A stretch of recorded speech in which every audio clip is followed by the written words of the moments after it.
نحمد نصلی علی رسول الکریم اما بعد فاعوذ باللہ من الشیطان الرجیم بسم اللہ الرحمن الرحیم۔ ہم آج گروپ ڈسکشن کر رہے ہیں اور آج ہم سورہ بقرہ کی آیت نمبر 142 سے شروع کریں گے اور اس کے بعد 143 کرنے کے بعد ہم سورہ ہود سبق نمبر 12 کی ڈسکشن کریں گے انشاءاللہ۔ تو شروع کرتے ہیں۔ اعوذ باللہ من الشیطان الرجیم بسم اللہ الرحمن الرحیم۔ اچھا دیکھیں، جب رسول اللہ صلی اللہ علیہ وسلم مکہ میں تھے، جب شروع میں ہجرت نہیں ہوئی تھی، تو خانہ کعبہ میں نماز پڑھتے تھے رسول اللہ صلی اللہ علیہ وسلم۔ با جماعت نماز تو نہیں ہوتی تھی، لیکن ڈائریکشن جو ہے قبلہ، آپ صلی اللہ علیہ وسلم نماز کس طرح پڑھتے تھے؟ قبلہ یہ جو مسجد اقصی کی طرف، ہاں، مگر خانہ کعبہ میں اس طرح یا اس دیوار کے پاس بیٹھتے تھے یا اس دیوار کے پاس، ٹھیک ہے؟ تو جہاں سے یہ دیکھیں، یہ سامنے مسجد اقصی ہے، ٹھیک ہے؟ مسجد اقصی اوپر کی طرف ہے، تو وہ اس ڈائریکشن میں آپ صلی اللہ علیہ وسلم بیٹھتے تھے کہ خانہ کعبہ بھی سامنے ہے اور مسجد اقصی بھی سامنے ہے، اور مدینہ کا جو شہر تھا نا، وہ دونوں کے بیچ میں پڑتا تھا، ٹھیک ہے؟ جب آپ کوئی سفر کرتا تو یہ اس طرح سے دونوں جگہ سے گزر کے مدینہ بیچ میں آتا اگر کوئی مسجد اقصی کی طرف جا رہا ہے تو یہ تھا، یہ آپ صلی اللہ علیہ وسلم کا معمول تھا جب مکہ میں تھے، ٹھیک ہے؟ حالانکہ خانہ کعبہ جو ہے حضرت ابراہیم علیہ السلام کے وقت سے اوریجنل جیسے یہ کعبہ تھا، لیکن اللہ کے پیارے رسول پر اللہ تعالیٰ نے کوئی ایسی وحی نازل نہیں فرمائی تھی مکہ میں کہ آپ کا اصل میں قبلہ ابھی جو ہے وہ کیا ہے، وہ مسجد اقصی ہے، یعنی ہمیں نہیں بتایا تھا۔ آپ صلی اللہ علیہ وسلم کو تو وہی سے بتایا ہوگا، کیونکہ آپ صلی اللہ علیہ وسلم اہتمام کرتے تھے کہ یہاں پر بیٹھتے تھے اس طرح سے کہ مسجد اقصی بھی سامنے ہو اور قبلہ بھی سامنے ہو۔ جب آپ صلی اللہ علیہ وسلم مدینہ ہجرت کر کے گئے تو اب کیا مسئلہ ہو گیا کہ اب پرابلم ہو گیا، اب دونوں کی طرف منہ کرنا بیک وقت ممکن نہیں رہا، ٹھیک ہے؟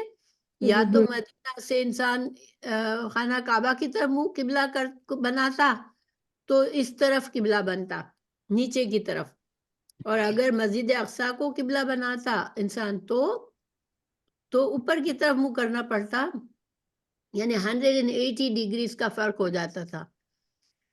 تو جب مدینہ گئے اس وقت رسول اللہ صلی اللہ علیہ وسلم نے مسلمانوں میں اناؤنس کیا کہ ہمارا قبلہ یہی ہے، یعنی کہ مسجد اقصی ہے۔ تو مسجد اقصی جو تھی وہ اس وقت یہود اور نصارہ دونوں کا جو قبلہ تھا وہ اسی ڈائریکشن میں تھا، ایک دوسرے سے وہ الگ تھے، مشرق مغرب کا فرق تھا، یعنی کہ اس ڈائریکشن میں ایک کا قبلہ تھا اور ایک کا اس ڈائریکشن میں تھا، لیکن دونوں کا قبلہ جو تھا وہ مسجد اقصی کی طرف تھا۔ تو اب جو ہے، اب خاص طور سے یہ بتانا پڑا رسول اللہ صلی اللہ علیہ وسلم کو کہ ہمارا قبلہ جو ہے ابھی فی الحال قبلۃ الاول ہے، اور اس میں بڑی حکمتیں تھی، مگر قرآن میں یہ آیت نازل نہیں ہوئی تھی، ٹھیک ہے؟ دیکھیں، حکمتیں تو بہت سی ہو سکتی ہے، لیکن یہ حکمت بھی تھی کہ یہود اور نصارہ کو یہ باور کیا جائے کہ یہ اسی اللہ کا دین ہے جس کی تم بھی عبادت کرتے ہو اور ہم بھی عبادت کرتے ہیں، اس لیے فوراً قبلے کو بدلا نہیں گیا تھا، ان کو موقع دیا گیا تھا کہ وہ رسول اللہ صلی اللہ علیہ وسلم کو رسول مان لیں اور ایمان لے آئے، اور پھر ہم سب کا قبلہ جو ہے وہ مسجد اقصی کی طرف ہے فی الحال۔ پھر اللہ تعالیٰ کی حکمت کیا تھی کہ قبلے کو اس وقت بدلا جب یہود اور نصارہ نے، جب رسول اللہ صلی اللہ علیہ وسلم نے ہجرت فرمائی اور ان کو موقع ملا قبول کرنے کا یا نہیں قبول کرنے کا، انہوں نے فوراً قبول نہیں کیا دین، بلکہ مخالف ہوئے۔ اس وقت اللہ تعالیٰ نے باقاعدہ قرآن میں قبلے کی تبدیلی کی آیات نازل فرما کے مسلمانوں کو اب مخصوص طور پر امت وسطی، ہاں امت وسطیٰ کا ٹائٹل دیا، اور قبلہ خانہ کعبہ کو قبلہ بنا دیا. بنا دیا. ہم. یہ ایک بس بیک گراؤنڈ میں ذرا یاد دہانی کے لیے بتانا چاہ رہی تھی. اب ہم کلاس کی طرف چلتے ہیں, جو ریویژن کی طرف چلتے ہیں. ٹھیک ہے انشاءاللہ. اب ہم شروع کرتے ہیں. اعوذ باللہ من الشیطان الرجیم. بسم اللہ الرحمن الرحیم. سیقول السفہاء من الناس ما ولاہم عن قبلتہم التی کانوا علیہا. اتنے ٹکڑے کا ترجمہ کسی کو سمجھ میں آ رہا ہے؟ اب بیوقوف کہیں گے کہ مسلمانوں کو کس چیز نے اس قبلے سے پھیر دیا جس پر وہ تھے. جس پر وہ تھے. کانو تو یہ جو آیت ہے یہ کیا قبلے کی تبدیلی کے حکم کے پہلے کی ہے یا بعد کی ہے؟ یہ بات کی ہے.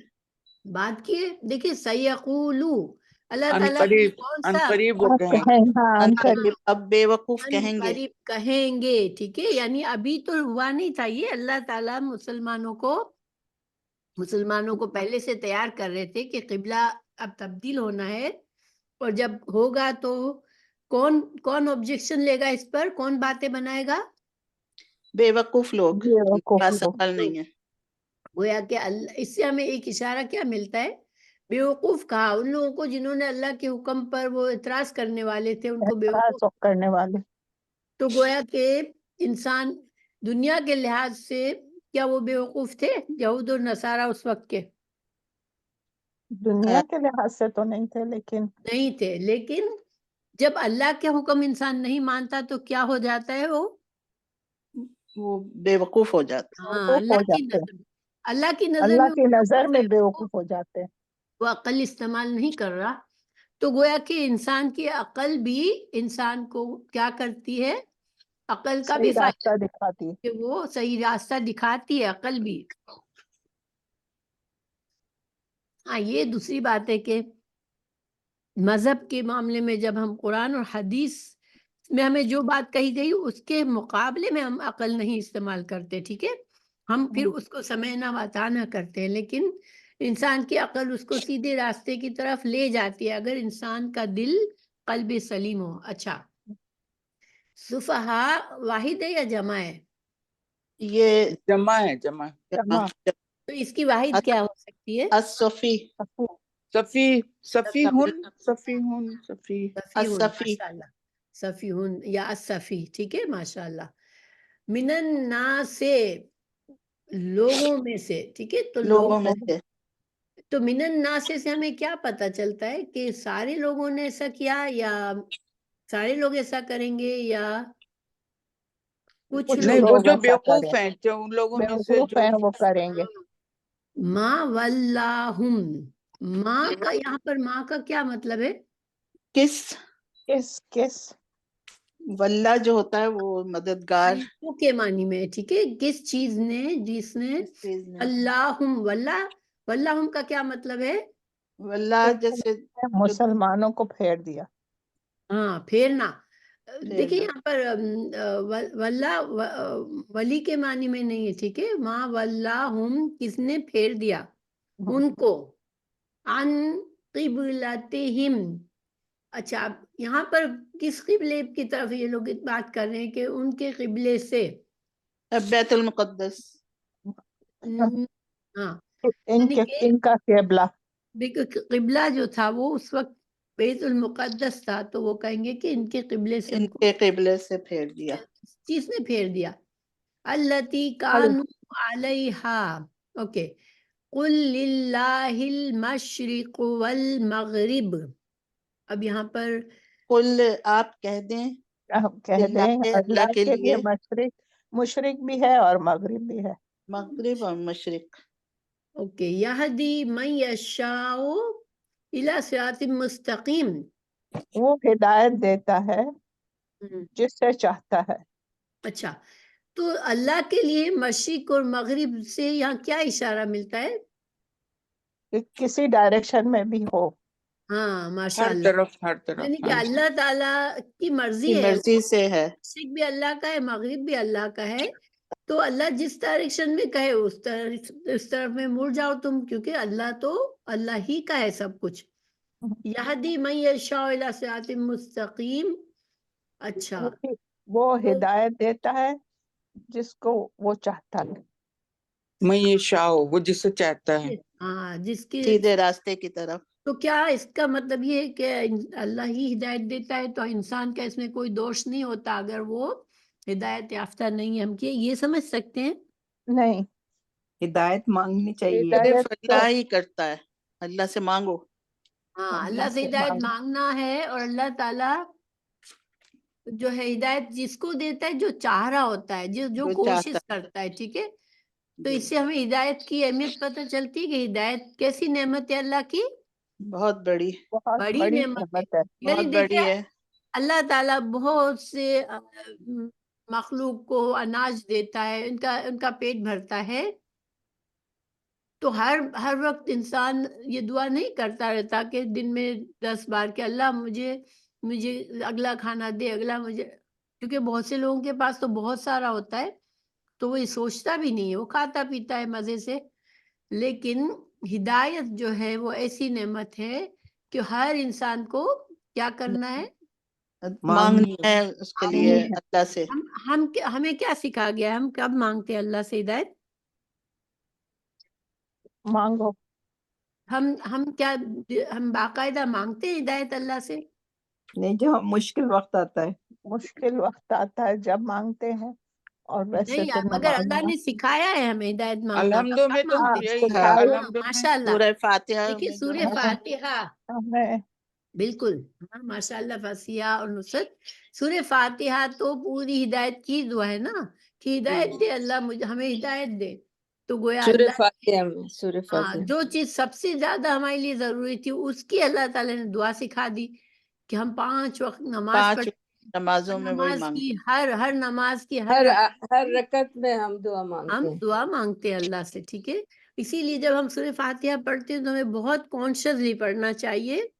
اور جب ہدایت پر آئے تو ہمیں احساس کرنا چاہیے کہ ہم اللہ سے ہدایت مانگ رہے ہیں. ٹھیک ہے، کیونکہ یہ بہت ضروری ہے. ہم ہدایت مانگ رہے ہوتے ہیں اللہ سے. اچھا، وَكَذَلِكَ جَعَلْنَاكُمْ أُمَّةً وَسَطًا لِتَكُونُوا شُهَدَاءَ عَلَى النَّاسِ وَيَكُونَ الرَّسُولُ عَلَيْكُمْ شَهِيدًا. اس کا کیا مطلب ہے؟ اور اسی طرح ہم نے تمہیں متقبل امت امت وسطیٰ بنایا بنایا امت لائک وسط لتکونوا تاکہ تم تاکہ تم گواہ رہو گواہ ہو لوگوں کے اوپر، اللہ اور رسول اللہ صلی اللہ علیہ وسلم گواہ رہیں تم پر. صحیح، ماشاء اللہ.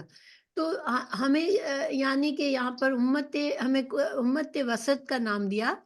تو امت وسط سے کیا مطلب ہے؟ chosen one. نہیں، معتدل لائک معتدل چنی ہوئی. چنی ہوئی. نا. کیونکہ پہلے یہودیوں کے پاس تھی یہ، بعد میں ان کو یہ حسد ہوا کہ ہماری جو تھا وہ ان کو مل گیا مسلمانوں کو.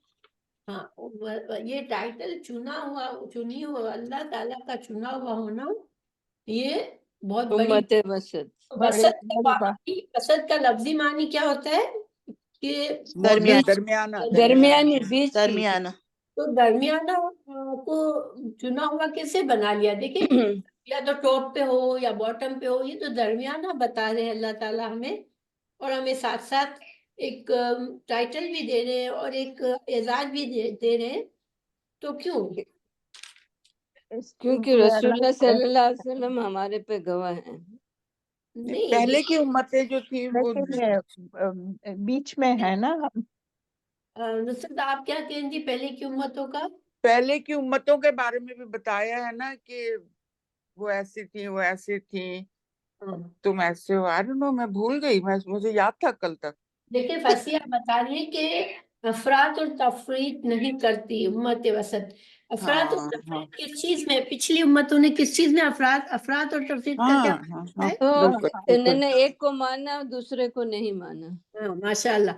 یعنی کہ یا تو کسی نبی کو اتنا زیادہ بڑھایا کہ اس کو کیا بنا خدا بنا لیا. ہاں، یا کسی نبی کو اتنا نیچے کر دیا کہ اس کو قتل ہی کر دیا، سولی ہی چڑھا دیا، ہے نا. تو یہ عدل و انصاف والی. عدل و انصاف والی. عدل و انصاف والی، ماشاء اللہ. یعنی کہ